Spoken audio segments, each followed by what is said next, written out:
நாடாளுமன்ற சிறப்பு கூட்டத்தொடரில் மகளிர் இடஒதுக்கீடு மசோதா தாக்கல் செய்யப்பட்டு ஒருமனதாக நிறைவேற்றப்படும் என்று எதிர்பார்க்கப்படுகிறது.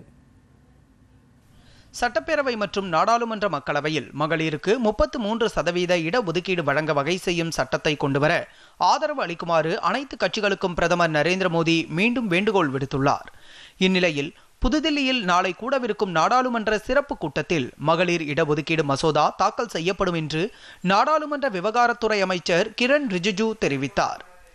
புதுதில்லியில் செய்தியாளர்களிடம் பேசிய அவர், நாடாளுமன்ற சிறப்பு கூட்டத்தில் கொண்டுவரப்படவுள்ள மகளிர் இடஒதுக்கீடு மசோதா சமச்சீரானது என்றும் அது ஒவ்வொரு மாநிலம், சமூகம் மற்றும் பிராந்தியத்தின் எதிர்பார்ப்புகளை பூர்த்தி செய்யும் என்றும் தெரிவித்தார்.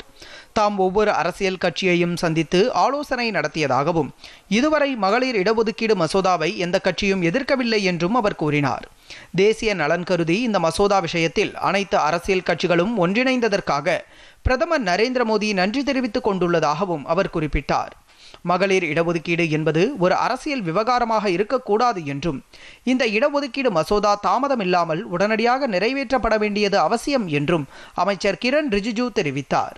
संसद का इस सत्र में ऐतिहासिक नारी शक्ति वंदन अधिनियम लेकर के जो सरकार आ रहे हैं, ये सिर्फ सरकार का बिल नहीं है, ये ऑल पार्टी, सब पॉलिटिकल पार्टी और एक तरीके से पूरा देश का बिल है.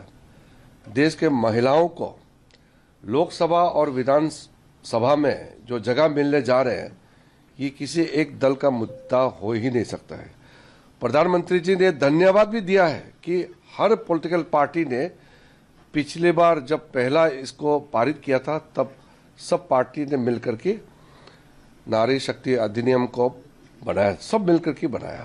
और इस बार भी जो नारी शक्ति वंदन अधिनियम को जो अमेंडमेंट जो लेके आ रहे हैं, ये बीजेपी एनडीए बिल्कुल नहीं है, ये पूरे पॉलिटिकल पार्टी के ओर से ये बिल लेके आ रहे हैं.